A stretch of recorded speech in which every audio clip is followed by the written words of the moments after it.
then you'll enjoy being a professor, right? Because you can study and teach and get paid for it, right? Yeah, I Right? Okay. it's a bigger responsibility.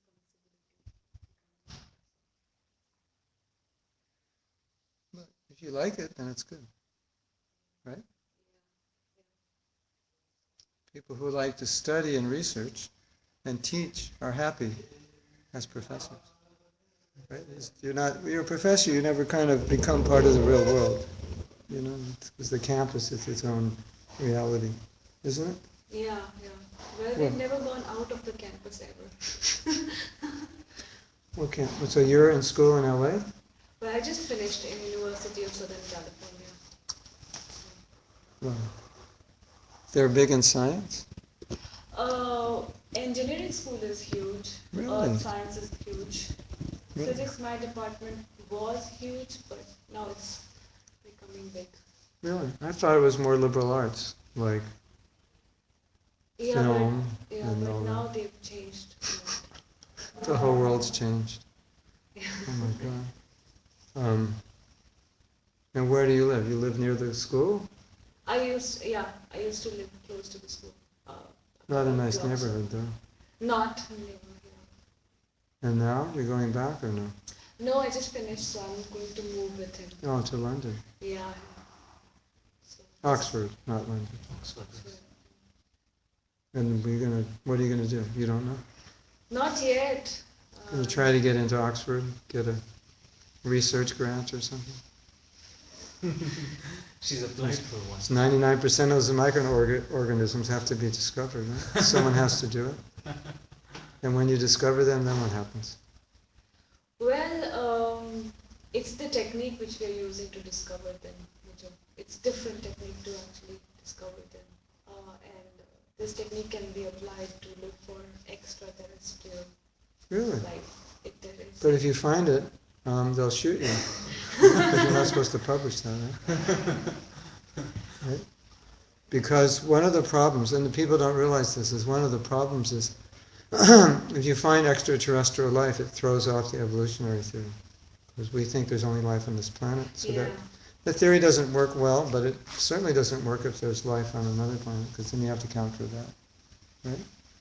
And if it doesn't have the same physical forms. Anyway, that's a whole other science. Do you understand how a body can be made of subtle matter? Did you ever study that? Like in the Srimad Bhagavatam it says some bodies are made of mind. They don't have physical elements. Just the mind element. Yeah, That's it's not part. difficult to It's not understand. part of the. Yeah, the scientists haven't gotten that far yet. Right? Not really close. Well, I've seen a couple of talks where not scientists but medical doctors who've experienced sort of but I The personally scientists, don't understand it. scientists don't like it. Well, you have the physical body, so those elements we can see. But then you have the mind, and so that's, whatever scientists conceive of the mind, or psychologists conceive of the mind, is one thing. But then the Bhagavad Gita says the mind is subtle. It's material energy. If it's subtle, which means you can't see with your eyes, which is obviously hard to study. You can study the effects, but it's actually matter.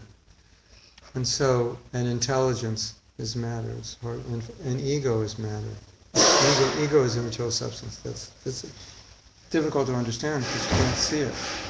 You can only see the effects of it. But then in the Bhagavatam it says, on different planets of the universe, there are forms, and their whole form, there's no physical form that you can see. It's made of mind, or in some planets it's made of intelligence. That's interesting, isn't it? The whole physical form is made of a mind, the substance, what the mind is made of. Not the brain, Yeah. but the mind. Of course, psychologists, they're more inclined to understand mind, but scientists, they can't see it. Yeah. It's a problem for them, right? Anyway, physical forms. It's like, so Prabhupada said, if you went to another planet, there could be people there, but you wouldn't see them because their forms aren't made of earth or water or air or whatever you call it, science. Gas, what do you call it? Solid, gas, ether, water, whatever. In Gita, it's earth, water, fire, air, ether. That's how it's described.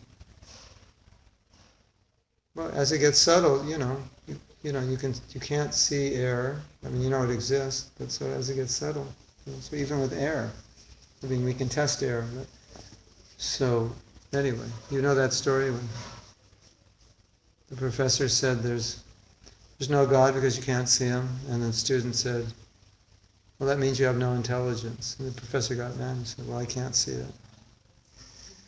So it's the same argument. Yeah. Then one time, but these things came up in discussions with Prabhupada. Then he would.